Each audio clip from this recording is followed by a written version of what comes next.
ഈശോമിശിഹായ്ക്ക് സ്തുതിയായിരിക്കട്ടെ. സങ്കീർത്തനങ്ങൾ 37 അധ്യായം 4 തിരുവചനം നമുക്കിന്ന് സ്വന്തമാക്കാം.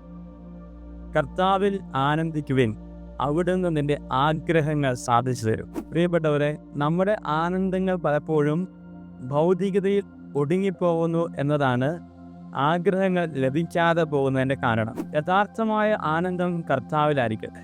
പലപ്പോഴും നമ്മുടെ ജീവിതത്തിൽ ഉണ്ടാകുന്ന സന്തോഷവും ആനന്ദവും രണ്ടും രണ്ടാണ്.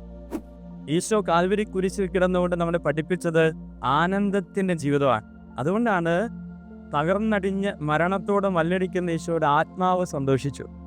അപ്പാ, നിന്റെ കരങ്ങളിൽ എൻ്റെ ആത്മാവിനെ ഞാൻ നൽകുന്നു, അറിവില്ലായ്മ കൊണ്ട് എന്നെ വേദനിപ്പിച്ചവരോട് നീ മാപ്പാക്കണമേ. എന്തൊരു സുന്ദരമായ വചനമാണ്. അങ്ങനെ ഒരു വചനം അവൻ്റെ നാവിൽ ഉരിയാടണമെങ്കിൽ അവൻ്റെ ആത്മാവ് എത്രമേൽ ആനന്ദിച്ചു കാണും.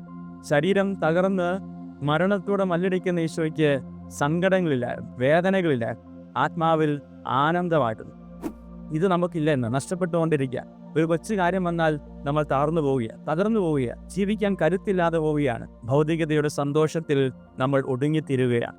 കർത്താവിൽ ആനന്ദിക്കുക, അവിടെ നിന്നിൻ്റെ ആഗ്രഹങ്ങൾ സാധിച്ചു തരും. കർത്താവായിരിക്കട്ടെ അവസാനത്ത് നമ്മുടെ ആനന്ദത്തിൻ്റെ വിഷയം. എല്ലാ സങ്കടങ്ങൾക്കും ഒടുവിൽ എൻ്റെ ഈശോ എൻ്റെ കൂടെയുണ്ടെന്നുള്ള ബോധ്യവും ധൈര്യപ്പെടുത്തട്ടെ.